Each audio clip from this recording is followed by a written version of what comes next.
ನಮಸ್ಕಾರ ಸ್ನೇಹಿತರೆ. ಇವತ್ತು ನಾವು 10ನೇ ತರಗತಿಯ ವಿಜ್ಞಾನ ವಿಷಯದೊಳಗೆ ಬರುವಂತಹ ಶಕ್ತಿಯ ಆಕಾರಗಳು ಅನ್ನುವಂಥ ಅಧ್ಯಾಯದೊಳಗ 2ನೇ ಭಾಗದ ಕುರಿತಾಗಿ ಈ ಒಂದು ಅವಧಿಯಲ್ಲಿ ಚರ್ಚೆ ಮಾಡೋಣ. ಪ್ರಸ್ತುತಪಡಿಸ್ತಾ ಇರುವವರು ಎಸ್.ಬಿ. ಇಸರಡ್ಡಿ ಸರ್ಕಾರಿ ಪ್ರೌಢಶಾಲೆ ಬೀಳಗಿ ಕ್ರಾಸ್.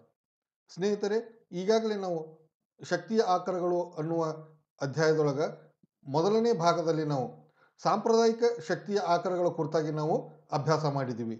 ಈ ಒಂದು 2ನೇ ಭಾಗದಲ್ಲಿ ಪರ್ಯಾಯ ಶಕ್ತಿಯ ಆಕಾರಗಳ ಕುರಿತಾಗಿ ಈ ಒಂದು ಅವಧಿಯೊಳಗೆ ನಾವು ಚರ್ಚೆ ಮಾಡೋಣ.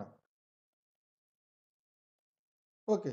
ಪರ್ಯಾಯ ಅಥವಾ ಅಸಾಂಪ್ರದಾಯಿಕ ಶಕ್ತಿಯ ಆಕಾರಗಳು ಅಂತ ಹೇಳಿ ನಾವು ಏನು ಮಾಡ್ತೀವಿ ಕರಿತೀವಿ. ಈಗಾಗಲೇ ಸಾಂಪ್ರದಾಯಿಕ ಶಕ್ತಿಯ ಆಕಾರಗಳು ಅಂತ ಯಾವಕ್ಕೆ ಕರೆದಿವಿ ನಾವು ಅಂತಂತಂದ್ರೆ, ನಾವು ನಮ್ಮ ದೈನಂದಿನ ಜೀವನದೊಳಗೆ ಅತಿ ಹೆಚ್ಚು ಬಳಕೆ ಮಾಡ್ತಕ್ಕಂಥ ಶಕ್ತಿಯ ಆಕಾರಗಳಿಗೆ ಅಥವಾ ನಾವು ನಮ್ಮ ಸಾಂಪ್ರದಾಯಿಕವಾಗಿ ಬಳಸ್ತಕ್ಕಂಥ ಆಕಾರಗಳಿಗೆ ನಾವು ಸಾಂಪ್ರದಾಯಿಕ ಶಕ್ತಿಯ ಆಕಾರಗಳು ಅಂತೇಳಿ ಏನು ಮಾಡಿದ್ವಿ ಕರೆದ್ವಿ. ಬಟ್ ಈ ಸಾಂಪ್ರದಾಯಿಕ ಶಕ್ತಿಯ ಆಕಾರಗಳಿಂದ ನಮ್ಮೆಲ್ಲ ಅಗತ್ಯತೆಗಳನ್ನು ನಮಗೆ ಇವತ್ತು ಪೂರೈಕೆ ಮಾಡ್ಕೊಳ್ಳಿಕ್ಕೆ ಆಗ್ತಾ ಇಲ್ಲ. ಯಾಕೆ ಆಗ್ತಾ ಇಲ್ಲ ಅನ್ನೋದಕ್ಕೆ ಕೆಲವೊಂದಿಷ್ಟು ಕಾರಣಗಳನ್ನು ನಾವು ಏನು ಮಾಡ್ತೀವಿ ಅಂತಂದ್ರೆ ಹೇಳ್ತೀವಿ. ಯಾಕೆ ಅಂತಂದ್ರೆ, ತಾಂತ್ರಿಕ ಪ್ರಗತಿಯೊಂದಿಗೆ ನಮ್ಮ ಶಕ್ತಿಯ ಬೇಡಿಕೆ ಏನಾಗ್ತಾ ಇದೆ ಅಂತಂತಂದ್ರೆ, ದಿನದಿಂದ ದಿನಕ್ಕೆ ಏನಾಗ್ತಾ ಇದೆ, ಹೆಚ್ಚುತ್ತಲೇ ಇದೆ. ಈ ತಾಂತ್ರಿಕ ಅಭಿವೃದ್ಧಿಯಿಂದಾಗಿ ನಾವು ಹಿಂದಿನ ಕಾಲದೊಳಗೆ, ಈಗ ಫಾರ್ ಎಕ್ಸಾಂಪಲ್ ನಮ್ಮ ತಾತನ ಒಂದು ಕಾಲದೊಳಗೆ ನಾವು ನೋಡಿದ್ವಿ ಅಂತಂತಂದ್ರೆ, ಅವಾಗ ಶಕ್ತಿಯ ಬಳಕೆ ಇಷ್ಟೊಂದು ಹೆಚ್ಚು ಇರಲಿಲ್ಲ. ಯಾಕಂತಂದ್ರೆ ಅವಾಗ ನಮ್ಮ ಮನೆಗಳಲ್ಲಿ ಈ ವಿದ್ಯುತ್ ಶಕ್ತಿಯನ್ನು ಬಳಕೆ ಮಾಡ್ಕೊಳ್ತಕ್ಕಂಥ ಯಾವುದೇ ಸಾಧನಗಳು ಇರಲಿಲ್ಲ. ಇವತ್ತು ತಾಂತ್ರಿಕ ಪ್ರಗತಿಯಿಂದಾಗಿ ನಮ್ಮ ಮನೆಯಲ್ಲಿ TV, fridge, fan, washing machine ಮುಂತಾದ ಅನೇಕ ವಿದ್ಯುತ್ ಶಕ್ತಿಯನ್ನು ಬಳಕೆ ಮಾಡ್ಕೊಳ್ತಕ್ಕಂಥ ಸಾಧನಗಳನ್ನು ನಾವು ಏನು ಮಾಡ್ತಾ ಇದ್ದೀವಿ, ಕಾಣ್ತಾ ಇದ್ದೀವಿ. ಹಾಗಾಗಿ ಈ ತಾಂತ್ರಿಕ ಅಭಿವೃದ್ಧಿ ಹೆಚ್ಚಾದಂತೆ ಆ ಶಕ್ತಿಯ ಪೂ ಬೇಡಿಕೆನೂ ಕೂಡ ಏನಾಯಿತು ಅಂತಂದ್ರೆ ಹೆಚ್ಚಾಗ್ತಾ ಇದೆ. ಜೊತೆಗೆ ನಮ್ಮ ಶಕ್ತಿಯ ಬೇಡಿಕೆ ಹೆಚ್ಚಾದಂತೆ ನಾವು ಹೆಚ್ಚು ಹೆಚ್ಚು ಶಕ್ತಿಯ ಆಕಾರಗಳನ್ನು ಇವತ್ತು ಏನು ಮಾಡಬೇಕಾಗಿದೆ, ಹುಡುಕಬೇಕಾಗಿದೆ. ಯಾಕಂತಂದ್ರೆ ಈಗಿರುವಂಥ ಶಕ್ತಿಯ ಆಕಾರಗಳಿಂದ ನಮಗೆ ಈ ಎಲ್ಲ ಅಗತ್ಯತೆಗಳನ್ನು ಪೂರೈಸಿಕೊಳ್ಳಿಕ್ಕೆ ಆಗ್ತಾ ಇಲ್ಲ. ಹಾಗಾಗಿ ಶಕ್ತಿಯ ಆಕಾರಗಳನ್ನು ಹೆಚ್ಚು ಪರಿಣಾಮಕಾರಿಯಾಗಿ ಬಳಸುವ ತಂತ್ರಜ್ಞಾನವನ್ನು ನಾವು ಏನು ಮಾಡಬೇಕಾಗಿದೆ, ಇವತ್ತು ಅಭಿವೃದ್ಧಿಪಡಿಸಬೇಕಾಗಿದೆ. ಯಾಕಂದರೆ ಶಕ್ತಿಯ ಬೇಡಿಕೆಗಿಂತ ಪೂರೈಕೆ ತುಂಬ ಕಡಿಮೆ ಆಗ್ತಾ ಇದೆ. ಇದರಿಂದ ಶಕ್ತಿ ಬಿಕ್ಕಟ್ಟು ಅನ್ನುವಂಥ ಒಂದು ಸಂದರ್ಭ ಉಂಟಾಗ್ತಾ ಇರುವುದರಿಂದ ನಾವು ಈ ಶಕ್ತಿಯ ಆಕಾರಗಳಿಗೆ ಬಳಕೆ ಏನು ಮಾಡ್ತಾ ಇದ್ದೀವಿ, ಅವುಗಳಲ್ಲಿ ಉನ್ನತವಾಗಿರ್ತಕ್ಕಂಥ ತಂತ್ರಜ್ಞಾನವನ್ನು ನಾವು ಏನು ಮಾಡಬೇಕಾಗಿದೆ, ಅಭಿವೃದ್ಧಿಪಡಿಸಬೇಕಾಗಿದೆ. ಹಾಗೆಯೇ ಹೊಸ ಬಗೆಯ ಶಕ್ತಿಯ ಆಕಾರಗಳನ್ನು ನಾವು ಏನು ಮಾಡಬೇಕಾಗಿದೆ, ಕಂಡುಕೊಳ್ಬೇಕಾಗಿದೆ. ಈ ಹೊಸ ಬಗೆಯ ಶಕ್ತಿಯ ಆಕಾರಗಳನ್ನು ಏನು ಹುಡುಕುವಂಥ ಸಂದರ್ಭದೊಳಗೆ ನಾವು ಏನು ಹೊಸ ಶಕ್ತಿಯ ಆಕಾರಗಳನ್ನು ಬಳಸಲಿಕ್ಕೆ ಪ್ರಾರಂಭ ಮಾಡಿದ್ದೀವಿ, ಅಂಥ ಶಕ್ತಿಯ ಆಕಾರಗಳಿಗೆ ಪರ್ಯಾಯ ಅಥವಾ ಅಸಾಂಪ್ರದಾಯಿಕ ಶಕ್ತಿಯ ಆಕಾರಗಳು ಅಂತೇಳಿ ಮಾಡಿದ ನಾವು ಕರೆದಿವಿ. ಅವುಗಳಲ್ಲಿ ಮೊದಲನೇದಾಗಿ ಒಂದು ಪರ್ಯಾಯವಾಗಿರುವಂಥ ಶಕ್ತಿಯ ಆಕಾರ ಅಂತಂದ್ರೆ ಸೌರಶಕ್ತಿ ಅಂತ ಕರಿತೀವಿ. ಹಾಗಾದ್ರೆ ಸೌರಶಕ್ತಿ ಅಂದ್ರೆ ಏನು? ಈ ಸೂರ್ಯನಿಂದ ಬರುವಂಥ ಶಕ್ತಿಗೆ ನಾವು ಸೌರಶಕ್ತಿ ಅಂತ ಕರಿತೀವಿ. ಹಾಗಾದ್ರೆ ಸೂರ್ಯನೊಳಗೆ ಬರುವಂಥ ಶಕ್ತಿ ಎಲ್ಲಿಂದ ಬಂತು? ಆ ಸೂರ್ಯನೊಳಗೆ ಆ ಶಕ್ತಿ ಬಿಡುಗಡೆ ಆಗಬೇಕಾಯಿತು ಅಂತಂದ್ರೆ ಏನು ಕಾರಣ ಆಯಿತು? ಆ ಸೂರ್ಯನ ಗರ್ಭದೊಳಗೆ ನಿರಂತರವಾಗಿ ನಡೀತಾ ಇರುವಂತಹ ಉಷ್ಣ ನ್ಯೂಕ್ಲಿಯರ್ ಸಮ್ಮಿಳನ ಕ್ರಿಯೆ ಅಂತ ಕರಿತೀವಿ ನಾವು. ಉಷ್ಣ ನ್ಯೂಕ್ಲಿಯರ್ ಸಮ್ಮಿಳನ ಕ್ರಿಯೆ ಅಂತ ಕರಿತೀವಿ. ಇದರ ಪರಿಣಾಮವಾಗಿ ಬಿಡುಗಡೆ ಆಗ್ತಕ್ಕಂಥ ಅಗಾಧ ಪ್ರಮಾಣವಾಗಿರ್ತಕ್ಕಂಥ ಶಕ್ತಿ ಸೌರ ವಿಕಿರಣಗಳ ಮೂಲಕ ಏನಾಗ್ತಾ ಇದೆ ಅಂತಂದ್ರೆ ಭೂಮಿಗೆ ಬಂದು ತಲುಪ್ತಾ ಇದೆ. ಹಾಗಾಗಿ ಈ ಸೌರ ವಿಕಿರಣಗಳ ರೂಪದಲ್ಲಿ ಬರುವಂಥ ಸೂರ್ಯನಿಂದ ಸೌರ ವಿಕಿರಣಗಳಲ್ಲಿ ರೂಪದಲ್ಲಿ ಬರುವಂಥ ಅಗಾಧ ಪ್ರಮಾಣವಾದ ಶಕ್ತಿಯನ್ನು ನಾವು ಏನಂತ ಕರಿತೀವಿ, ಸೌರಶಕ್ತಿ ಅಂತ ಕರಿತೀವಿ. ನಾವು ನೋಡ್ಬೋದು, ಸೂರ್ಯನಿಂದ ಅಗಾಧ ಆ ಸೌರ ಬೆಳಕಿನೊಳಗೆ ಇರುವಂಥ ಶಕ್ತಿಯನ್ನು ನಾವು ಕಾಣಬಹುದು. ಆ ಸೌರ ಬೆಳಕಿನೊಳಗೆ ಇರುವಂಥ ಶಕ್ತಿಯಿಂದಾಗಿ ಏನಾಗತ್ತೆ, ಜಲಮೂಲಗಳು ಕಾಯ್ದು ಏನಾಗ್ತಾವ, ಆವಿಯಾಗಿ ಮೋಡಗಳಾಗಿ ಮಳೆಯಾಗುವಂಥದ್ದನ್ನು ಕಾಣ್ತೀವಿ. ಹಾಗಾಗಿ ಆ ಮಳೆ ಮೂಲಕ ಏನು ನೀರು ಹರಿದು ಬರ್ತಾ ಇದೆ, ಆ ಹರಿದು ಬರುವಂಥ ನೀರಿನಿಂದ ನಾವು ವಿದ್ಯುತ್ ಉತ್ಪಾದನೆ ಮಾಡುವುದನ್ನು ಅಭ್ಯಾಸ ಮಾಡಿದ್ದೀವಿ. ಇಲ್ಲೇ ನಾವು ಹೇಳಬೇಕಾಗಿರುವಂಥದ್ದು ಏನಂತ, ಎಲ್ಲ ಶಕ್ತಿಗಳಿಗೂ ಸೌರಶಕ್ತಿಯೇ ಮೂಲ ಅನ್ನುವಂಥದ್ದನ್ನು ನಾವು ಹೇಳಬೇಕಾಗಿದೆ. ಹಾಗಾಗಿ ಅನೇಕ ಜೈವಿಕ ರಾಶಿಗಳನ್ನು ನಾವು ನೋಡ್ತೀವಿ. ಸಸ್ಯಗಳು ಆ ಸೂರ್ಯನ ಬೆಳಕಿನೊಳಗೆ ಇರುವಂಥ ಶಕ್ತಿಯನ್ನು ಬಳಸಿಕೊಂಡು ಆಹಾರವನ್ನು ತಯಾರಿಸ್ತವ. ಆ ಆಹಾರವನ್ನು ಸೇವಿಸಿರುವಂಥ ನಾವು ಅಂದರೆ ಪ್ರಾಣಿ ವರ್ಗಗಳು ಕೂಡ ಏನಾಗಿದೆ ಅಂತಂದ್ರೆ ನೇರವಾಗಿ ಸೌರಶಕ್ತಿಯನ್ನು ಅವಲಂಬಿಸಿದೆ. ಹಾಗಾಗಿ ಸೂರ್ಯನ ಶಾಖದಿಂದ ಮಾರುತಗಳು ಉಂಟಾಗುವಂಥದ್ದನ್ನು ನಾವು ಅಭ್ಯಾಸ ಮಾಡಿದ್ವಿ. ಆ ಮಾರುತಗಳಿಂದ ಗಾಳಿ ಯಂತ್ರಗಳನ್ನು ಚಲಿಸುವಂಥದ್ದನ್ನು ನೋಡಿದ್ವಿ. ಹೀಗಾಗಿ ಎಲ್ಲ ಶಕ್ತಿಯ ಆಕಾರಗಳಿಗೆ ನಾವು ಏನಂತ ಹೇಳ್ತೀವಿ, ಸೌರಶಕ್ತಿಯೇ ಮೂಲ ಅಂತ ಹೇಳ್ತೀವಿ. ಈಗ ಸೌರಶಕ್ತಿಯನ್ನು ನಾವು ಏನು ಮಾಡ್ಬೋದು ಅಂತಂದ್ರೆ ಅದನ್ನು ರೂಪಾಂತರಿಸಬಹುದು ಎರಡು ರೀತಿಯಲ್ಲಿ. ಸೌರಶಕ್ತಿಯನ್ನು ನಾವು ಎರಡು ರೀತಿಯಲ್ಲಿ ರೂಪಾಂತರಿಸಬಹುದು. ಒಂದು, ಸೌರಶಕ್ತಿಯನ್ನು ಉಷ್ಣ ಶಕ್ತಿಯನ್ನಾಗಿ ಪರಿವರ್ತಿಸಬಹುದು. ಸೌರಶಕ್ತಿಯನ್ನು ವಿದ್ಯುತ್ ಶಕ್ತಿಯನ್ನಾಗಿ ನಾವು ಏನು ಮಾಡ್ಬೋದು, ಪರಿವರ್ತಿಸಬಹುದು. ಹಾಗಾಗಿ ಈಗ ಮೊದಲಿಗೆ ನಾವು ಸೌರಶಕ್ತಿಯನ್ನು ಉಷ್ಣ ಶಕ್ತಿಯಾಗಿ ಹೇಗೆ ಪರಿವರ್ತಿಸುವುದು ಅನ್ನುವಂಥದ್ದನ್ನು ಕುರಿತಾಗಿ ನಾವು ತಿಳ್ಕೊಳ್ಳೋಣ. ಆ ಭೂಮಿಯ ಮೇಲ್ಮೈ ಮೇಲೆ ತಲುಪುವಂಥ ಸೌರಶಕ್ತಿಯನ್ನು ಉಷ್ಣ ಶಕ್ತಿಯನ್ನಾಗಿ ನಾವು ಏನು ಮಾಡ್ಬೋದು ಅಂತಂದ್ರೆ ಪರಿವರ್ತಿಸಬಹುದು. ಈ ರೀತಿ ಪರಿವರ್ತಿಸುವಂತಹ ಸಾಧನಗಳಿಗೆ ನಾವು ಏನಂತ ಕರಿತೀವಿ, ಸೌರ ಸಂಗ್ರಾಹಕಗಳು ಅಂತ ಕರಿತೀವಿ. ಸೋಲಾರ್ ಕಲೆಕ್ಟರ್ಸ್ ಅಥವಾ ಸೋಲಾರ್ ಹೀಟರ್ಸ್ ಅಂತೇಳಿ ಏನು ಮಾಡ್ತೀವಿ ನಾವು ಕರಿತೀವಿ. ಸೌರಶಕ್ತಿಯನ್ನು ಉಷ್ಣ ಶಕ್ತಿಯಾಗಿ ಪರಿವರ್ತಿಸಿ ಹಿಡಿದಿಟ್ಟುಕೊಳ್ಳುವ ಸಾಧನಗಳಿಗೆ ಸೌರ ಸಂಗ್ರಾಹಕಗಳು ಅಂತೇಳಿ ಏನು ಮಾಡ್ತೀವಿ ನಾವು ಕರಿತೀವಿ. ಈ ಸೌರ ಸಂಗ್ರಾಹಕಗಳನ್ನು ಬಳಸಿಕೊಂಡು ನಮ್ಮ ದೈನಂದಿನ ಅನೇಕ ಕಾರ್ಯಗಳಿಗಾಗಿ ಇವುಗಳನ್ನು ನಾವು ಏನು ಮಾಡ್ತಾ ಇದ್ದೀವಿ ಅಂತಂದ್ರೆ ಬಳಕೆ ಮಾಡ್ಕೊಳ್ತಾ ಇದ್ದೀವಿ. ಇಲ್ಲೇ ಒಂದೊಂದು ನೋಡ್ರಿ. ಆ ಸೌರ ಶಕ್ತಿಯನ್ನು ನಾವು ನೀರು ಕಾಯಿಸಲಿಕ್ಕೆ ಸೌರ ಜಲತಾಪಕ, ಸೋಲಾರ್ ವಾಟರ್ ಹೀಟರ್ ಅಂತ ಕರಿತೀವಿ. ಈ ರೀತಿ ನಾವು ಬಳಕೆ ಮಾಡ್ಕೊಳ್ತೀವಿ. ಜೊತೆಗೆ ಆಹಾರವನ್ನು ಬೇಯಿಸಲಿಕ್ಕೆ ಸೋಲಾರ್ ಕುಕ್ಕರ್ ಅಂತಾರೆ, ಸೌರ ಒಲೆ ಅಂತ ಕರಿತೀವಿ, ಸೋಲಾರ್ ಕುಕ್ಕರ್ ಅಂತ ಕರಿತೀವಿ. ಈ ರೀತಿ ನಾವು ಬಳಕೆ ಮಾಡ್ಕೊಳ್ಳುವಂಥದ್ದನ್ನು ನಾವು ನೋಡ್ತೀವಿ. ಜೊತೆಗೆ ಆಹಾರ ಧಾನ್ಯಗಳನ್ನು ಮತ್ತು ತರಕಾರಿಗಳನ್ನು ಒಣಗಿಸಲಿಕ್ಕೆ ಈ ರೀತಿಯಾಗಿರ್ತಕ್ಕಂಥ ಉಪಕರಣಗಳನ್ನು ನಾವು ನೋಡ್ತೀವಿ. ಇದು ಸೌರಶಕ್ತಿಯನ್ನು ಬಳಕೆ ಮಾಡಿಕೊಂಡು ಆಹಾರ ಧಾನ್ಯಗಳು ಮತ್ತು ತರಕಾರಿಗಳನ್ನು ಒಣಗಿಸಲಿಕ್ಕೆ ಬಳಸುವಂಥ ಸಾಧನವನ್ನು ನಾವು ನೋಡ್ತೀವಿ.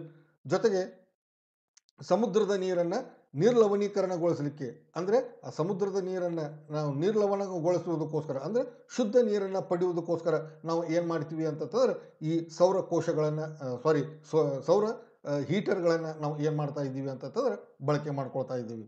ಓಕೆ, ಹೀಗೆ ಆ ಸೌರಶಕ್ತಿಯನ್ನು ಉಷ್ಣ ಶಕ್ತಿಯನ್ನಾಗಿ ಪರಿವರ್ತಿಸಿ ಆ ಶಕ್ತಿಯ ರೂಪವನ್ನು ನಾವು ಏನು ಮಾಡ್ಬೋದು, ಉಷ್ಣವನ್ನು ಶಕ್ತಿಯನ್ನು ನಾವು ನಮ್ಮ ದೈನಂದಿನ ಅನೇಕ ಕಾರ್ಯಗಳಿಗಾಗಿ ಅವುಗಳನ್ನು ಬಳಕೆ ಮಾಡ್ಕೊಳ್ಬಹುದು.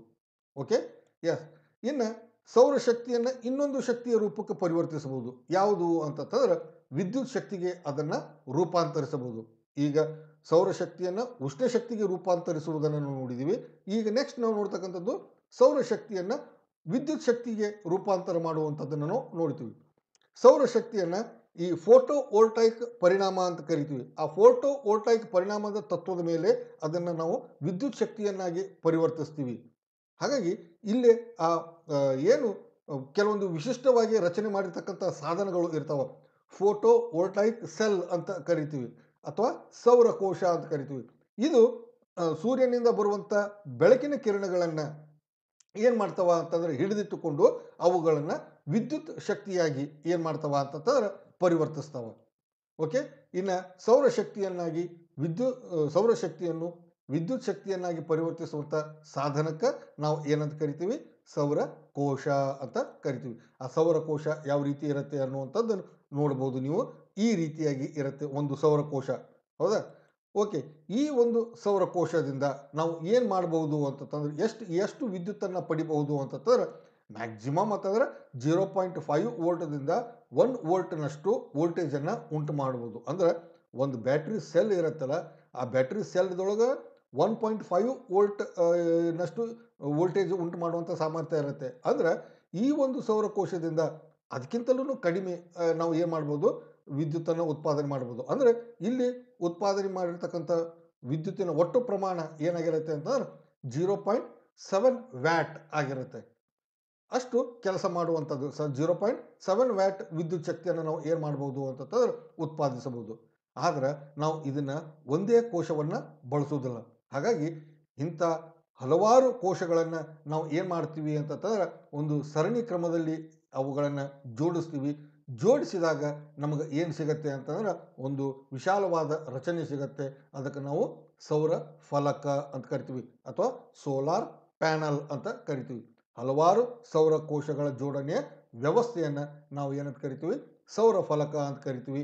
ಈ ರೀತಿ ಇಲ್ಲೇ ಒಂದೊಂದು ಸೌರಕೋಶಗಳನ್ನು ಹೀಗೆ ಹಲವಾರು ಸೌರಕೋಶಗಳನ್ನು ನಾವು ಏನು ಮಾಡ್ತೀವಿ ಜೋಡಿಸ್ತೀವಿ ಅಂದಾಗ ಇವುಗಳ ಸಾಮರ್ಥ್ಯ ಏನಾಗತ್ತೆ ಅಂತಂದ್ರೆ ಹೆಚ್ಚಾಗತ್ತೆ. ಇಲ್ಲಿ ಬರೀ ಒಂದು ಕೋಶದ ಸಾಮರ್ಥ್ಯ ಇಷ್ಟ ಆಯಿತು ಅಂತಂದ್ರೆ ಇಷ್ಟೆಲ್ಲ ಸೌರಕೋಶಗಳನ್ನು ಅಳವಡಿಸಿದಾರ, ಅವಾಗ ಅದರ ಸಾಮರ್ಥ್ಯ ಎಷ್ಟಾಗ್ತತಿ ಅನ್ನೋದನ್ನು ನಾವು ಅಂದಾಜು ಮಾಡ್ಬೋದು. ಹಾಗಾಗಿ ಈ ರೀತಿ ಜೋಡಣೆ ಸೌರ ಫಲಕಗಳನ್ನು ಜೋಡಣೆ ಮಾಡಿ ನಾವು ಏನು ಮಾಡ್ಬೋದು ಅಂತಂದ್ರೆ ವ್ಯಾವಹಾರಿಕವಾಗಿ ಆ ಉತ್ಪಾದನೆ ಮಾಡಿರ್ತಕ್ಕಂಥ ವಿದ್ಯುತ್ತನ್ನು ನಮ್ಮ ವ್ಯಾವಹಾರಿಕ ಕಾರ್ಯಗಳಿಗಾಗಿ ಅದನ್ನು ಬಳಕೆ ಮಾಡ್ಕೋಬಹುದು. ಓಕೆ, ಅಂತ ಕೆಲವು ಮಾದರಿಗಳನ್ನು ನಾವು ಇಲ್ಲಿ ಎಲ್ಲೆಲ್ಲಿ ಉಪಯೋಗ ಮಾಡ್ಕೋಬಹುದು ಅನ್ನುವಂಥದ್ದನ್ನು ನಾವಿಲ್ಲಿ ಹೇಳ್ತೀವಿ. ಫಾರ್ ಎಕ್ಸಾಂಪಲ್, ಇಲ್ಲಿ ಟ್ರಾಫಿಕ್ ಸಿಗ್ನಲ್ಗಳಲ್ಲಿ ನಾವು ಏನು ನೋಡ್ತೀವಿ ಅಂತಂದ್ರೆ ಸೌರ ಫಲಕಗಳ ಅಳವಡಿಕೆ ಮಾಡುವಂಥದ್ದನ್ನು ನಾವು ನೋಡ್ತೀವಿ. ಇಲ್ಲಿ ಯಾವುದೇ ಈ ಕಂಬಕ್ಕೆ ವಿದ್ಯುತ್ ಸಂಪರ್ಕ ಕಲ್ಪಿಸಿಲ್ಲ.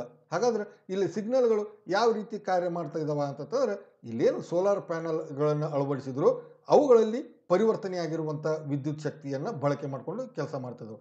ಅದೇ ರೀತಿ ಇಲ್ಲಿ ನೀವು ಬೀದಿ ದೀಪಗಳಲ್ಲಿನೂ ಕೂಡ ಈ ರೀತಿ ಸೋಲಾರ್ ಪ್ಯಾನೆಲ್ಗಳನ್ನು ನೋಡಿಲ್ಲ, ಯಾವ ಕಂಬಕ್ಕೂ ವಾಹಕ ತಂತಿಗಳ ಸಂಪರ್ಕ ಇಲ್ಲ, ಹೌದಾ, ವಿದ್ಯುತ್ ಸಂಪರ್ಕ ಇಲ್ಲ. ಇಲ್ಲಿ ಏನು ಆ ಸೋಲಾರ್ ಪ್ಯಾನೆಲ್ಗಳ ಮೇಲೆ ಬಿದ್ದಿರುವಂಥ ಸೌರ ಬೆಳಕನ್ನು ಹಗಲಿ ಹೊತ್ತಿನಲ್ಲಿ ಸಂಪೂರ್ಣವಾಗಿ ಆ ಸೋಲಾರ್ ಪ್ಯಾನೆಲ್ಗಳು ಬೆಳಕಿನ ಶಕ್ತಿಯನ್ನು ವಿದ್ಯುತ್ ಶಕ್ತಿಯನ್ನಾಗಿ ಪರಿವರ್ತಿಸಿ ಇಲ್ಲಿ ಈ ಒಂದು ಬಾಕ್ಸ್ ಕಾಣ್ಬೋದು ನೀವು ಇಲ್ಲಿ, ಅಲ್ಲಿ ಸಂಗ್ರಹ ಮಾಡಿ ಇಟ್ಕೊಂಡಿರ್ತಾವ. ಇವು ರಾತ್ರಿ ವಿದ್ಯುತ್ ಶಕ್ತಿಯಾಗಿ ಏನಾಗುತ್ತೆ ಅಂತಂದ್ರೆ ವಿದ್ಯುತ್ ದೀಪಗಳ ಬೆಳಗುವಿಕೆಗೆ ಏನಾಗುತ್ತೆ ಸಹಾಯಕ ಆಗ್ತದೆ. ಹಾಗಾಗಿ ಟ್ರಾಫಿಕ್ ಸಿಗ್ನಲ್ಗಳಲ್ಲಿ ಮತ್ತು ಬೀದಿ ದೀಪಗಳಲ್ಲಿ ಇದನ್ನು ನಾವು ಏನು ಮಾಡ್ತೀವಿ ಬಳಸ್ತೀವಿ. ಜೊತೆಗೆ ಇವತ್ತು ನಾವು ನಮ್ಮ ರೈತರು ಸಾಕಷ್ಟು ವಿದ್ಯುತ್ತಿನ ಸಮಸ್ಯೆಯನ್ನು ಎದುರಿಸ್ತಾ ಇರುವಂಥದ್ದನ್ನು ನಾವು ನೋಡ್ತೀವಿ. ಈ ಸಮಸ್ಯೆಯನ್ನು ನಿವಾರಿಸಲಿಕ್ಕೆ ಈಗ ಇರುವಂಥ ಏಕೈಕ ಉಪಾಯ ಏನು ಅಂತಂದ್ರೆ ಇಂಥ ಸೋಲಾರ್ ಪ್ಯಾನೆಲ್ಗಳನ್ನು ಹೊಲಗಳಲ್ಲಿ ಅಳವಡಿಸುವುದು. ಇಂಥ ಸೋಲಾರ್ ಪ್ಯಾನೆಲ್ಗಳನ್ನು ಹೊಲಗಳಲ್ಲಿ ಅಳವಡಿಸಿ ಇವುಗಳಿಂದ ಬಿಡುಗಡೆಯಾಗಿರುವಂಥ ಅಥವಾ ಇವುಗಳಿಂದ ಉತ್ಪಾದಿಸಲ್ಪಟ್ಟಿರ್ತಕ್ಕಂಥ ವಿದ್ಯುತ್ತನ್ನು ಬಳಸಿಕೊಂಡು ನಾವು ಏನು ಮಾಡ್ಬೋದು ಅಂತಂದ್ರೆ ಪಂಪ್ ಸೆಟ್ಗಳಿಂದ ನೀರನ್ನು ಮೇಲೆತ್ತಲಿಕ್ಕೆ, ನೀರು ಹಾಯಿಸಲಿಕ್ಕೆ ನಾವು ಏನು ಮಾಡ್ಕೋಬಹುದು ಅಂತಂದ್ರೆ ಬಳಕೆ ಮಾಡ್ಕೋಬಹುದು. ಓಕೆ, ಈ ರೀತಿ ನಾವು ಏನು ಮಾಡ್ತೀವಿ ಅಂತಂದ್ರೆ ಈ ಸೌರಕೋಶಗಳನ್ನು ಬಳಕೆ ಮಾಡ್ಕೊಳ್ತಾ ಇದ್ದೀವಿ. ಈ ಸೌರಕೋಶಗಳನ್ನು ಇನ್ನು ಮುಂಬರುವ ದಿನಗಳಲ್ಲಿ ಅತಿ ವಿಭಿನ್ನ ಶೈಲಿಯಲ್ಲಿ ನಾವು ಬಳಕೆ ಮಾಡ್ಕೋಬಹುದು. ಈಗ ಸೋಲಾರ್ ಕಾರ್ ಅಂತ ಬರುತ್ತೆ ಇಲ್ಲಿ, ಹೌದಾ, ಈ ಸೋಲಾರ್ ಕಾರ್, ಈ ಕಾರಿನ ಮೇಲ್ಭಾಗದಲ್ಲಿ ಈ ಸೌರ ಫಲಕಗಳನ್ನು ನಾವು ಜೋಡಿಸ್ತೀವಿ. ಈ ಕಾರಿಗೆ ಯಾವುದೇ ವಿದ್ಯುತ್ ಶಕ್ತಿ ಬೇಕಾಗಿಲ್ಲ, ಯಾವುದೇ ಇಂಧನ ಬೇಕಾಗಿಲ್ಲ, ಪೆಟ್ರೋಲ್, ಡೀಸೆಲ್, LPG ಇಂಥವು ಏನೂ ಬೇಕಾಗಿಲ್ಲ. ಕೇವಲ ಈ ಸೋಲಾರ್ ಪ್ಯಾನಲ್ಗಳಲ್ಲಿ ಸಂಗ್ರಹವಾಗಿರ್ತಕ್ಕಂಥ ವಿದ್ಯುತ್ತಿನಿಂದ ಈ ಕಾರು ಏನು ಮಾಡುತ್ತೆ ಅಂತಂದ್ರೆ ಚಲಿಸುತ್ತೆ. ಅಂದಾಗ ಯಾವುದೇ ಮಾಲಿನ್ಯ ಇರುವುದಿಲ್ಲ, ಏನೇನೂ ಇರುವುದಿಲ್ಲ. ಮುಂಬರುವ ದಿನಗಳಲ್ಲಿ ಈ ಥರನಾಗಿರ್ತಕ್ಕಂಥ ಕಾರುಗಳನ್ನು ನಾವು ಏನು ಮಾಡ್ತೀವಿ ಕಾಣ್ತೀವಿ. ಜೊತೆಗೆ ಇವತ್ತು ಬಹುತೇಕ ಕೆಲವೊಂದಿಷ್ಟು ಬೆಟ್ಟ ಪರ್ವತ ಪ್ರದೇಶಗಳಲ್ಲಿ ಅಲ್ಲಿ ಯಾವುದೇ ರೀತಿ ಗಿರಿಧಾಮಗಳನ್ನು ನಾವು ನೋಡ್ತೀವಿ. ಅಲ್ಲಿ ಯಾವುದೇ ರೀತಿಯಾಗಿರ್ತಕ್ಕಂಥ ದೂರದ ಸ್ಥಳಗಳಿಗೆ ನಮಗೆ ವಿದ್ಯುತ್ ಸಂಪರ್ಕವನ್ನು ಪೂರೈಸಲಿಕ್ಕೆ ಆಗುವುದಿಲ್ಲ.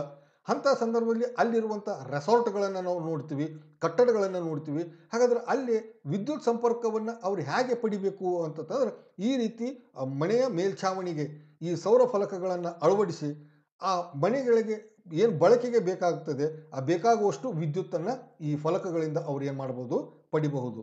ಎಲ್ಲೇ ಬೆಟ್ಟ ಪರ್ವತ ಪ್ರದೇಶಗಳಲ್ಲಿ ಅಲ್ಲಿ ನಾವು ಯಾವುದೇ ರೀತಿಯಾಗಿರ್ತಕ್ಕಂಥ ನಮಗೆ ಲೈಟ್ ಕಂಬಗಳನ್ನು ಹಾಕಿ ಆ ಮನೆಗೆ ವಿದ್ಯುತ್ ಸಂಪರ್ಕ ಒಂದೇ ಮನೆ ಇರುತ್ತೆ ಅಲ್ಲಿ, ಹೌದಾ, ಆ ಒಂದೇ ಮನೆಗಾಗಿ ನಾವು ಆ ವಿದ್ಯುತ್ತನ್ನು ನೂರಾರು ಕಂಬಗಳನ್ನು ಅಳವಡಿಸಿಕೊಂಡು ವಿದ್ಯುತ್ ಸಂಪರ್ಕ, ಯಾಕಂದ್ರೆ ತುಂಬ ವೆಚ್ಚ ಅದು, ಅದಕ್ಕಿಂತ ಇದು ತುಂಬ ಸುಲಭ. ಹಾಗಾಗಿ ಅಂಥ ದೂರದ ಸ್ಥಳಗಳಲ್ಲಿ ವಿದ್ಯುತ್ ಸಂಪರ್ಕ ಕಲ್ಪಿಸಲಿಕ್ಕೆ ಸೂಕ್ತವಾಗಿರುವಂಥ ಒಂದು ಸಾಧನ ಯಾವುದು ಅಂತಂದ್ರೆ ಈ ಸೌರಕೋಶ.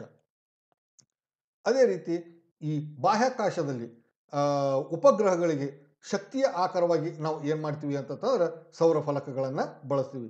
ಈ ಬಾಹ್ಯಾಕಾಶದಲ್ಲಿ ಈ ಕೃತಕ ಉಪಗ್ರಹಗಳು ಭೂಮಿಯನ್ನು ಪರಿಭ್ರಮಿಸಬೇಕು ಅಥವಾ ಭೂಮಿಯಿಂದ ಆಚೆ ವಿವಿಧ ಗ್ರಹಗಳಿಗೆ ನಾವು ಏನು ಮಾಡ್ತೀವಿ ಸಂಶೋಧನೆಗೋಸ್ಕರ ಈ ಬಾಹ್ಯಾಕಾಶಗಳನ್ನು ಏನು ಮಾಡ್ತೀವಿ ಕಳಿಸ್ತಾ ಇರ್ತೀವಿ. ಇವು ನಿರಂತರವಾಗಿ ಕೆಲಸ ಮಾಡಬೇಕಾಯಿತು ಅಂತಂದ್ರೆ ಶಕ್ತಿಯ ಅವಶ್ಯಕತೆ. ಹಾಗಾಗಿ ಅದಕ್ಕೆ ಬೇಕಾಗಿರುವಂಥ ಶಕ್ತಿಯನ್ನು ನಾವು ಅದರೊಳಗಿಟ್ಟು ಕಳಿಸಿದ್ರೂ ಕೂಡ ಕೆಲವು ಸಮಯ ಮಾತ್ರ ಬಳಕೆಯ ನಂತರ ಅವು ಏನಾಗ್ತದೆ ಮುಗಿದು ಹೋಗುವಂಥದ್ದು. ಹಾಗಾಗಿ ನಿರಂತರವಾಗಿ ಶಕ್ತಿಯ ಪೂರೈಕೆ ಆಗಬೇಕಾಯಿತು ಅಂತಂದ್ರೆ ಈ ಥರ ಸೌರ ಫಲಕಗಳನ್ನು ನಾವು ಅದಕ್ಕೆ ಏನು ಮಾಡಿರ್ತೀವಿ ಅಳವಡಿಸಿರ್ತೀವಿ. ಹಾಗಾಗಿ ಈ ಸೌರ ಫಲಕಗಳ ದಲ್ಲಿ ಇರುವಂತಹ ಅದನ್ನು ಬಳಕೆ ಮಾಡಿಕೊಂಡು ಆ ಉಪಗ್ರಹ ಏನಾಗುತ್ತೆ ನಿರಂತರವಾಗಿ ನಡೆಯುವಂಥದ್ದನ್ನು ನಾವು ನೋಡ್ತೀವಿ. ಅದೇ ರೀತಿ ಇವತ್ತಿನ ಒಂದು ಆಧುನಿಕ ಇದು ನಾವು ಏನು ಈ ಬ್ಯಾಟ್ರಿ ರೀಚಾರ್ಜ್ ಮಾಡಲಿಕ್ಕೆ ಫೋನ್ಗಳನ್ನು ರೀಚಾರ್ಜ್ ಮಾಡಲಿಕ್ಕೆ ಈ ಥರನಾಗಿರ್ತಕ್ಕಂಥ ಆಧುನಿಕ ಶೈಲಿಯ ಒಂದು ಚಾರ್ಜರನ್ನು ಕೂಡ ನಾವು ನೋಡ್ತೀವಿ. ನಾವು ನಮ್ಮ ಮನೆಯೊಳಗಿರುವಂಥ ವಿದ್ಯುತ್ ಸ್ವಿಚ್ಗಳಿಗೆ ಚಾರ್ಜರನ್ನು ಹಾಕಿ ಮೊಬೈಲ್ ಚಾರ್ಜ್ ಮಾಡುವಂಥದ್ದನ್ನು ನೋಡ್ತೀವಿ. ಜಸ್ಟ್ ಈ ಸೋಲಾರ್ ಪ್ಯಾನಲ್ ಇದನ್ನು ನಾವು ಬಿಸಿಲಿನಲ್ಲಿ ಹಿಡ್ಕೊಂಡು ಇಟ್ಟಿವಿ ಅಂತಂದ್ರೆ ಅದು ವಿದ್ಯುತ್ ಶಕ್ತಿಯನ್ನು ತನ್ನಲ್ಲಿ ಸಂಗ್ರಹಿಸಿಟ್ಕೊಳ್ತೈತಿ. ಆ ಸಂಗ್ರಹಿಸಿಕೊಂಡಿರ್ತಕ್ಕಂಥ ವಿದ್ಯುತ್ ಶಕ್ತಿಯನ್ನು ನಾವು ಫೋನಿಗೆ ವರ್ಗಾಯಿಸಿ ಅದನ್ನು ಚಾರ್ಜ್ ಮಾಡಬಹುದು. ಈ ರೀತಿ ನಾವು ಸಾಧನಗಳನ್ನು ನಾವು ಏನು ಮಾಡ್ತೀವಿ, ಬಳಸ್ತೀವಿ. ಹಾಗಾಗಿ ಈ ಸೌರಕೋಶಗಳ ಬಳಕೆ ಎಷ್ಟು ಉತ್ತಮ, ಯಾವ ಸಂದರ್ಭಗಳಲ್ಲಿ ಉತ್ತಮ, ಯಾಕೆ ಇದು ಹೆಚ್ಚು ಅನುಕೂಲಕರ ಮತ್ತು ಇದನ್ನು ಎಲ್ಲಿ ಉಪಯೋಗ ಮಾಡ್ತೀವಿ ಅನ್ನುವಂಥದ್ದನ್ನು ಈ ಒಂದಿಷ್ಟು ಕೆಲವೊಂದು ದೃಷ್ಟಾಂತಗಳನ್ನು ನಾವು ಅದನ್ನು ನೋಡೋಣ. ವಿದ್ಯುತ್ ಪ್ರಸರಣ ತಂತಿ ಅಳವಡಿಸಲು ಸಾಧ್ಯವಾಗದ ದುರ್ಗಮ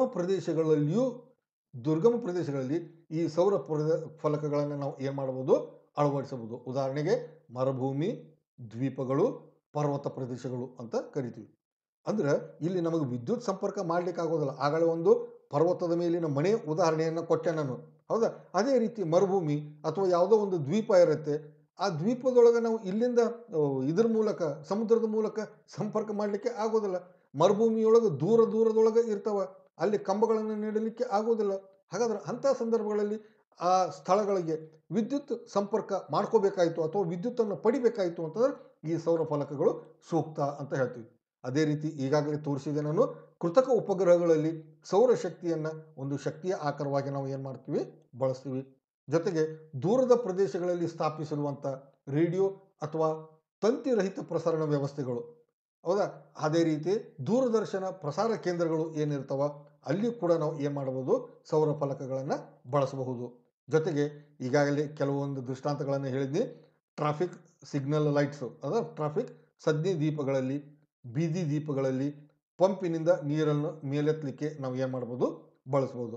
ಹಾಗಾಗಿ ಸೌರಶಕ್ತಿ ಒಂದು ಪರ್ಯಾಯ ಶಕ್ತಿಯ ಆಕಾರ ಅಂತ ನಾವು ಏನು ಮಾಡ್ಬೋದು ಅಂತಂದ್ರೆ ಭಾವಿಸುವುದರ ಜೊತೆಗೆ ಅದನ್ನು ನಾವು ಬಳಕೆ ಮಾಡ್ಕೋಬಹುದು. Okay, Yes.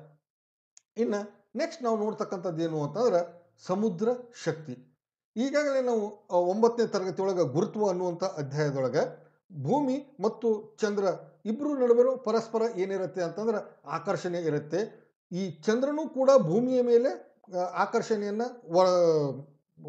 ಆಕರ್ಷಣೆಯ ಪ್ರಭಾವವನ್ನು ಬೀರ್ತಾ ಇದೆ. ಚಂದ್ರನ ಗುರುತ್ವಾಕರ್ಷಣೆಯು ಈ ಸುತ್ತುತ್ತಿರ್ತಕ್ಕಂಥ ಭೂಮಿಯ ಮೇಲೆ ವರ್ತಿಸುವುದರಿಂದ ಸಮುದ್ರದ ನೀರಿನಲ್ಲಿ ಏನಾಗ್ತಾವು ಅಂತಂದ್ರೆ ಏರಿಳಿತಗಳು ಉಂಟಾಗ್ತಾವ.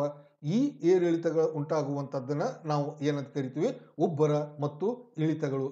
ಉನ್ನತ ಉಬ್ಬರ ಮತ್ತು ಇಳಿ ಉಬ್ಬರ ಅಂತೇಳಿ ಏನು ಮಾಡ್ತೀವಿ, ಕರಿತೀವಿ. ಹಾಗಾಗಿ ಇಂಥ ಉಬ್ಬರಗಳು ಉಂಟಾಗುವಂಥ ಸಂದರ್ಭದೊಳಗೆ ಆ ಸಮುದ್ರದ ಕಿರಿದಾದ ಒಂದು ತೆರೆದ ಭಾಗ ಏನಿರುತ್ತೆ, ಅಂದರೆ ಎಲ್ಲಿ ಈ ಭೂಭಾಗದೊಳಗೆ ಸಮುದ್ರ ಒಳಚಾಚಿಕೊಂಡಿರ್ತೈತಿ ಅಂತಲ್ಲಿ ಚಿಕ್ಕದಾಗಿರುವಂಥ ಒಂದು ಆಣೆಕಟ್ಟನ್ನು ಕಟ್ಟಿ ಅಲ್ಲಿ ಈ ಅಲೆಗಳ ಒಂದು ಇದನ್ನು ಬಂದಿರುವಂಥ, ಹೌದಾ, ಅವುಗಳಿಂದ ನಾವು ಏನು ಮಾಡ್ಬೋದು ಅಂತಂದ್ರೆ ಶಕ್ತಿಯನ್ನು ಪಡಿಬಹುದು.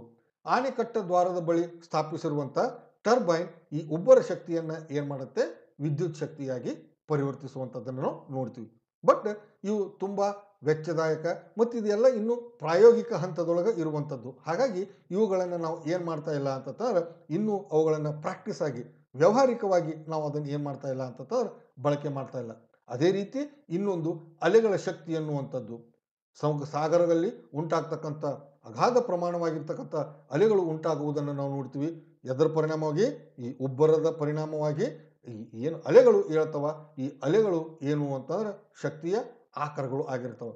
ಈ ಶಕ್ತಿ ಅಲೆಗಳು ಉಂಟಾದಾಗ ಏನು ಪ್ರವಾಹ ಉಂಟಾಗ್ತತಿ, ಆ ಪ್ರವಾಹದಿಂದಾಗಿ ಈ ಅಲೆಗಳ ಯಾಂತ್ರಿಕ ಶಕ್ತಿಯನ್ನು ನಾವು ಏನು ಮಾಡ್ಬೋದು, ವಿದ್ಯುತ್ ಶಕ್ತಿಯಾಗಿ ಪರಿವರ್ತಿಸಬಹುದು. ಅಂಥ ಕೆಲವು ಸಾಧನಗಳನ್ನು ನೀವು ಇಲ್ಲಿ ನೋಡ್ಬೋದು.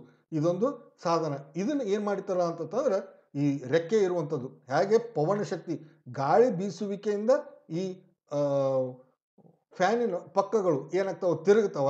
ಅದೇ ರೀತಿ ನೀರಿನ ಅಲೆಗಳ ಪರಿಣಾಮದಿಂದಾಗಿ ಈ ಸಾಧನವನ್ನು ಏನು ಮಾಡಿರ್ತಾರೆ, ಸಮುದ್ರದ ಒಳಭಾಗದಲ್ಲಿ ಇಟ್ಟಿರ್ತಾರೆ.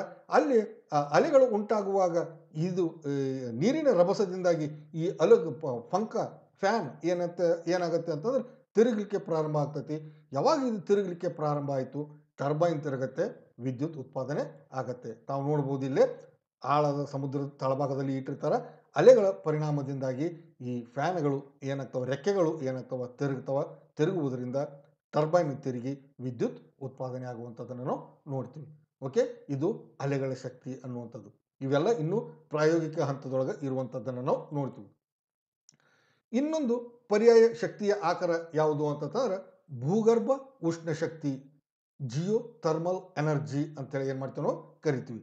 ಜಿಯೋ ಥರ್ಮಲ್ ಎನರ್ಜಿ ಅಂದ್ರೆ ಭೂಮಿಯ ಗರ್ಭದೊಳಗೆ ಏನಿರುತ್ತೆ ಅಂತಂದ್ರೆ ಶಕ್ತಿ, ಉಷ್ಣ ಶಕ್ತಿ ಅಡಗಿರುತ್ತೆ. ಅದನ್ನು ಭೂಗರ್ಭ ಉಷ್ಣ ಶಕ್ತಿ ಅಂತ ಕರಿತೀವಿ. ಭೂಮಿಯ ರಚನೆ ಬಗ್ಗೆ ತಾವು ಈಗಾಗಲೇ ಕೆಳ ತರಗತಿ ಒಳಗೆ ಅಭ್ಯಾಸ ಮಾಡಿದಿರಿ. ಅಲ್ಲಿ ಕೆಳಗೆ ಅಧಿಕ ತಾಪ ಇರುವಂಥದ್ದನ್ನು ನಾವು ನೋಡ್ತೀವಿ. ಹಾಗಾಗಿ ಭೂಮಿಯ ಮೇಲ್ಮೈಯಿಂದ 10 ಕಿಲೋಮೀಟರ್ ಆಳದವರೆಗೆ, 10 ಕಿಲೋಮೀಟರ್ ಆಳದಲ್ಲಿ ಇರುವಂಥ ಉಷ್ಣಕ್ಕೆ ನಾವು ಏನಂತ ಕರಿತೀವಿ ಅಂತಂದ್ರೆ ಭೂಗರ್ಭ ಉಷ್ಣ ಅಂತೇಳಿ ಏನು ಮಾಡ್ತೀವಿ ಕರಿತೀವಿ. ಓಕೆ, ಭೂಗರ್ಭ ಉಷ್ಣ ಶಕ್ತಿ ಅಂತ ಅದನ್ನು ಕರಿತೀವಿ. ಇನ್ನು ಈ ಭೂಗರ್ಭದ ಉಷ್ಣ ಶಕ್ತಿಯ ತಾಪ ಎಷ್ಟಿರುತ್ತೆ ಅಂತಂದ್ರೆ 1300 ಡಿಗ್ರಿ ಸೆಲ್ಸಿಯಸ್ ಇರುತ್ತೆ. 1300 ಡಿಗ್ರಿ ಸೆಲ್ಸಿಯಸ್ ಇರುತ್ತೆ. ತಮಗೆ ತಾಪದ ಒಂದು ಪರಿಕಲ್ಪನೆ ಉಂಟು. ಏನು, ನೀರು ಕಾಯ್ದು ಹಬೆಯಾಗುವಂಥ ತಾಪ ಎಷ್ಟು ಅಂತಂದ್ರೆ ಜಸ್ಟ್ 100 ಡಿಗ್ರಿ ಸೆಲ್ಸಿಯಸ್. ಮತ್ತು 1300 ಡಿಗ್ರಿ ಸೆಲ್ಸಿಯಸ್ ಅಂತಂದ್ರೆ ಅದು ಎಷ್ಟು ತಾಪ ಇರಬೇಕು ಅನ್ನುವಂಥದ್ದನ್ನು ನೀವು ಅಂದಾಜು ಮಾಡ್ಬೋದು. ಹಾಗಾಗಿ ಈ ಭೂಗರ್ಭ ಉಷ್ಣ ಶಕ್ತಿಯನ್ನು ಬಳಸಿಕೊಂಡು ವಿದ್ಯುತ್ತನ್ನು ಉತ್ಪಾದನೆ ಮಾಡುವಂತಹ ಕೆಲವು ಈ ಎಲ್ಲ ಭಾಗಗಳಲ್ಲಿ ಮಾಡಲಿಕ್ಕಾಗೋದಲ್ಲ, ಕೆಲವು ನಿರ್ದಿಷ್ಟಪಡಿಸಿದ ಭಾಗಗಳಲ್ಲಿ ಇವುಗಳನ್ನು ನಾವು ಏನು ಮಾಡ್ತೀವಿ ಸ್ಥಾಪಿಸ್ತೀವಿ. ಅಂಥ ಒಂದು ಭೂಗರ್ಭ ಉಷ್ಣ ಶಕ್ತಿಯನ್ನು ಬಳಕೆ ಮಾಡ್ಕೊಳ್ತಕ್ಕಂಥ ಸ್ಥಳಗಳು ನಮ್ಮ ಭಾರತದೊಳಗೆ ನಾವು ಎಲ್ಲಿ ಕಾಣ್ತೀವಿ ಅಂತಂದ್ರೆ ಫ್ಯೂಗ್, ಮಣಿಕರಣ್, ಟಾಟಾಪಾನಿ, ಬಕ್ನೇಶ್ವರ್ ಮುಂತಾದ ಪ್ರದೇಶಗಳಲ್ಲಿ ನಾವು ಏನು ಮಾಡ್ತಾ ಇದ್ದೀವಿ ಅಂತಂದ್ರೆ ಈ ಭೂಗರ್ಭ ಉಷ್ಣ ಶಕ್ತಿಯನ್ನು ಬಳಸ್ಕೊಳ್ತಾ ಇದ್ದೀವಿ. ಏನು ಮಾಡ್ತಾರೆ ಇಲ್ಲಿ ಅಂತಂದ್ರೆ ಈ ಮೊದಲು ಭೂಮಿಯ ಆಳಕ್ಕೆ ಕೊರೆದ ಪೈಪಿನೊಳಗೆ ಏನು ಮಾಡ್ತಾರ ಅಂತಂದ್ರೆ ತಣ್ಣೀರಿನ ಪೈಪಿನ ಮೂಲಕ ತಣ್ಣೀರನ್ನು ಕೆಳಗಡೆ ಬಿಡ್ತಾರೆ. ಅಲ್ಲಿ ತಾಪ ನಿಮಗೆ ಗೊತ್ತು 13 ಡಿಗ್ರಿ ಸೆಲ್ಸಿಯಸ್. 13 ಡಿಗ್ರಿ ಸೆಲ್ಸಿಯಸ್ ತಾಪಕ್ಕೆ ಹೋಯಿತು ಅಂತಂದ್ರೆ ಆ ನೀರು ಏನಾಗುತ್ತೆ, ಹಬೆಯಾಗಿ ಅಧಿಕ ಒತ್ತಡದ ಆವಿಯಾಗಿ ಏನಾಗುತ್ತೆ ಅಂತಂದ್ರೆ ಇಲ್ಲಿ ತಾವು ನೋಡ್ಬೋದು. ಇದು ನೀಲಿ ಬಣ್ಣದ ಪೈಪು ತಣ್ಣೀರನ್ನು ಸೂಚಿಸಿದರೆ, ಈ ಕೆಂಪು ಬಣ್ಣದ ಪೈಪು ಏನು ಮಾಡುತ್ತೆ, ಹಬೆಯನ್ನು ಸೂಚಿಸ್ತದೆ. ಈ ಕೆಂಪು ಬಣ್ಣದ ಪೈಪ್ನಿಂದ ಏನಾಗುತ್ತೆ ಅಂತಂದ್ರೆ ಹಬೆ ಅಧಿಕ ಒತ್ತಡದಲ್ಲಿ ಮೇಲೆ ಹೋಗಿ ಇಲ್ಲಿ ಆ ಟರ್ಬೈನ್ ಮೇಲೆ ವರ್ತಿಸಿದಾಗ ಆ ಟರ್ಬೈನ್ ತಿರುಗಲಿಕ್ಕೆ ಪ್ರಾರಂಭ ಆಗ್ತೈತಿ. ಆ ಟರ್ಬೈನ್ ತಿರುಗುವುದರಿಂದ ಅದಕ್ಕೆ ಅಳವಡಿಸಿರುವಂಥ ಆರ್ಮೇಚರ್ ತಿರುಗಿ ಆ ವಾಹಕ ಸುರುಳಿ ಕಾಂತಗಳ ನಡುವೆ ವಾಹಕ ಸುರುಳಿ ಚಲನೆ ಉಂಟಾಗಿ ಏನಾಗುತ್ತೆ, ವಿದ್ಯುತ್ ಚಾಲಕ ಬಲ ಪ್ರೇರಿತ ಆಗ್ತೈತಿ. ಅಂದರೆ ವಿದ್ಯುತ್ ಉತ್ಪಾದನೆ ಆಗ್ತೈತಿ. ಈ ರೀತಿ ಉತ್ಪಾದನೆ ಆಗಿರ್ತಕ್ಕಂಥ ವಿದ್ಯುತ್ತನ್ನು ನಾವು ವಾಹಕ ತಂತಿಗಳ ಮೂಲಕ ಕಂಬದ ಸಹಾಯದಿಂದ ದೂರದ ಸ್ಥಳಗಳಿಗೆ ವರ್ಗಾಯಿಸಬಹುದು ಅನ್ನುವಂಥದ್ದನ್ನು ನಾವು ತಿಳ್ಕೊಬಹುದು. ಓಕೆ, ಈ ರೀತಿ ಉತ್ಪಾದನೆ ಮಾಡುವಂಥದ್ದನ್ನು ನಾವು ನೋಡ್ತೀವಿ. ಇಂಥ ಪ್ರಾಯೋಗಿಕವಾಗಿ ಹೆಚ್ಚು ವ್ಯಾವಹಾರಿಕವಾಗಿ ಲಾಭದಾಯಕವಾಗಿರುವಂತಹ ಭೂಗರ್ಭ ಉಷ್ಣ ಶಕ್ತಿಯನ್ನು ನಾವು ಎಲ್ಲಿ ನೋಡ್ತೀವಿ ಅಂತಂದ್ರೆ ಈ ನ್ಯೂಜಿಲೆಂಡ್ ಮತ್ತು ಅಮೆರಿಕ ಸಂಸ್ಥಾನಗಳಲ್ಲಿ ಇಂಥವುಗಳನ್ನು ಹೆಚ್ಚು ಸ್ಥಾಪನೆ ಮಾಡಿದ್ದಾರೆ. ಯಾಕಂತಂದ್ರೆ ಕಡಿಮೆ ಆಳದಲ್ಲಿನೇ ಹೆಚ್ಚು ತಾಪ ಇರುವಂಥದ್ದನ್ನು ನಾವು ನೋಡ್ತೀವಿ. ಹಾಗಾಗಿ ಈ ಪ್ರದೇಶಗಳಲ್ಲಿ ನಾವು ಅಂಥವುಗಳನ್ನು ಕಾಣ್ತೀವಿ.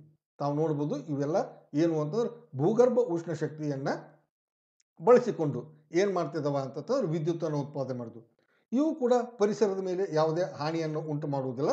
ಹಾಗಾಗಿ ಒಂದು ಉತ್ತಮವಾಗಿರ್ತಕ್ಕಂಥ ಪರ್ಯಾಯ ಶಕ್ತಿಯ ಆಕಾರ ಅಂತೇಳಿ ನಾವು ಏನು ಮಾಡ್ಬೋದು, ಇದನ್ನು ಪರಿಗಣಿಸಬಹುದು. ಓಕೆ, ಇನ್ನು ನೆಕ್ಸ್ಟ್ ಬರ್ತಕ್ಕಂಥದ್ದು ಯಾವುದು ಅಂತಂದ್ರೆ ನ್ಯೂಕ್ಲಿಯರ್ ಶಕ್ತಿ, ನ್ಯೂಕ್ಲಿಯರ್ ಎನರ್ಜಿ ಅಂತ ಕರಿತೀವಿ.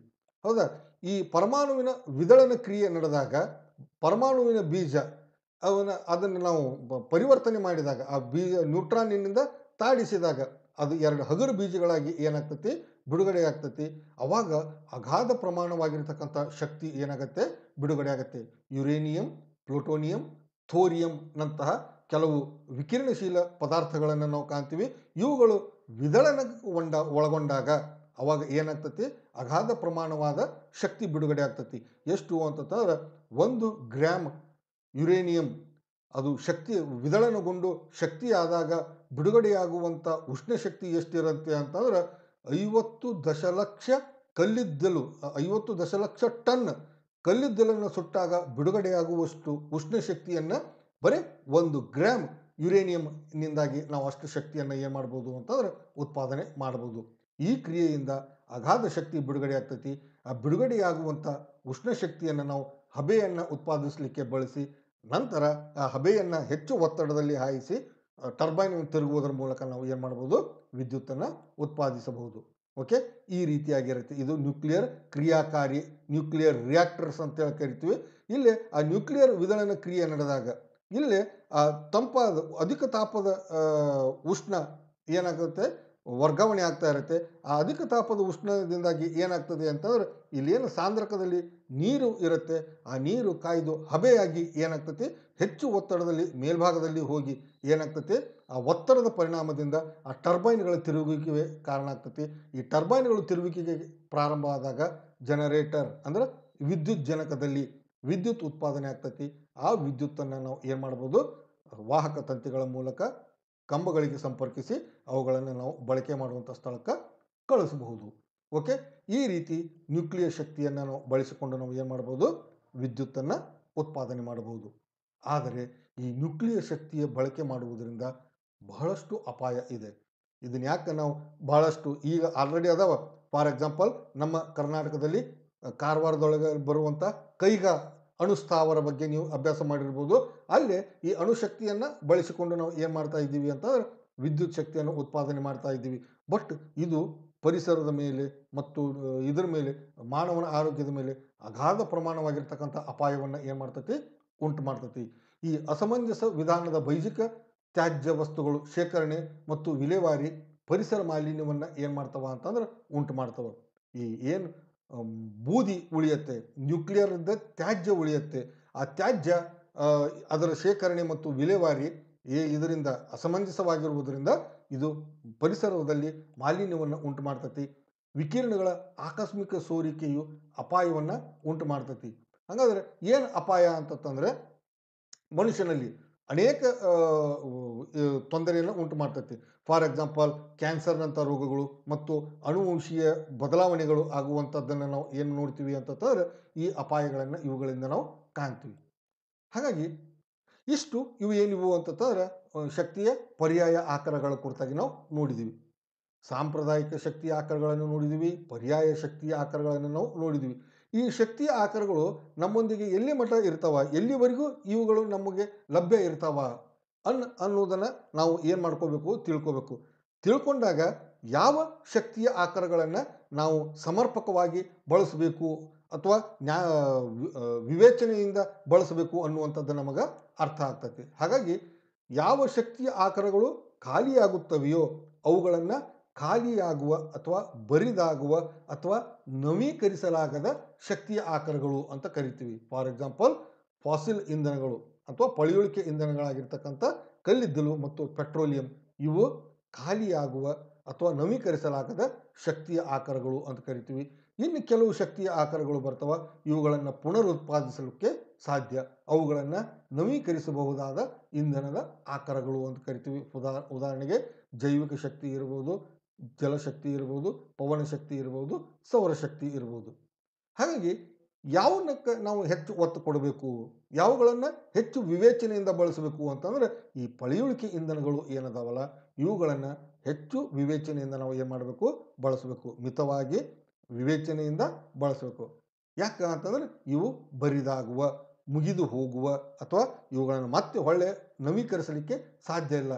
ಹಾಗಾಗಿ ಇಂಥ ಶಕ್ತಿಯ ಆಕಾರಗಳನ್ನು ವಿವೇಚನೆಯಿಂದ ಬಳಸಬೇಕು. ನಮ್ಮ ಸಾಂಪ್ರದಾಯಿಕ ಶಕ್ತಿಯ ಆಕಾರಗಳಾಗಿರ್ತಕ್ಕಂಥದ್ದು ನೋಡಿ ನೀವು, ಜೈವಿಕ ಶಕ್ತಿ ಇರ್ಬೋದು, ಜಲಶಕ್ತಿ ಇರ್ಬೋದು, ಪವನ ಶಕ್ತಿ ಇರ್ಬೋದು, ಸೌರಶಕ್ತಿ ಇರ್ಬೋದು. ಈ ಶಕ್ತಿಯ ಆಕಾರಗಳು ನೀವು ಇನ್ನೂ ಅನ್ಬೋದಲ್ಲ ನ್ಯೂಕ್ಲಿಯರ್ ಶಕ್ತಿ ಅದು ಅಂತ ಹೇಳ್ಬೋದು. ಬಟ್ ಅವು ಪರಿಸರಕ್ಕೆ ಹಾನಿಯನ್ನು ಉಂಟು ಮಾಡುವಂಥವು. ಬಟ್ ಜೈವಿಕ ಶಕ್ತಿ, ಜಲಶಕ್ತಿ, ಪವನ ಶಕ್ತಿ, ಸೌರಶಕ್ತಿ ಇವುಗಳ ಶಕ್ತಿಯ ಬಳಕೆಯಿಂದ ಪರಿಸರದ ಮೇಲೆ ಯಾವುದೇ ಪರಿಣಾಮ ಉಂಟಾಗುವುದಿಲ್ಲ. ಹಾಗಾಗಿ ಈ ಶಕ್ತಿಯ ಆಕಾರಗಳನ್ನು ನಾವು ಏನು ಮಾಡಬೇಕು, ಹೆಚ್ಚು ಹೆಚ್ಚು ಬಳಸಬೇಕು ಅನ್ನುವಂಥದ್ದನ್ನು ನಾವು ಇಲ್ಲೇ ಹೇಳ್ತೀವಿ. ಓಕೆ, ಇಲ್ಲಿವರೆಗೂ ನಾವು ಏನು ಮಾಡಿದ್ದೀವಿ ಅಂತಂದ್ರೆ ಶಕ್ತಿಯ ಆಕಾರಗಳ ಕುರಿತಾಗಿ ನಾವು ಅಭ್ಯಾಸ ಮಾಡಿದ್ದೀವಿ. ಈ ಶಕ್ತಿಯ ಆಕಾರಗಳ ಪಾಠಕ್ಕೆ ಸಂಬಂಧಪಟ್ಟಂಥ ಪ್ರಶ್ನೋತ್ತರಗಳನ್ನು ನೀವು ನೋಡಿ ಅವುಗಳಿಗೆ ಉತ್ತರವನ್ನು ಕಂಡುಕೊಳ್ರಿ. ಯಾವುದಾದ್ರೂ ಸಂಶಯಗಳಿದ್ದು ಅಂತಂದ್ರೆ ನಿಮ್ಮ ಶಿಕ್ಷಕರೊಂದಿಗೆ ಚರ್ಚಿಸಿ ಅವಕ್ಕೆ ಪರಿಹಾರ ಕಂಡುಕೊಳ್ರಿ. ಓಕೆ, ಧನ್ಯವಾದಗಳು.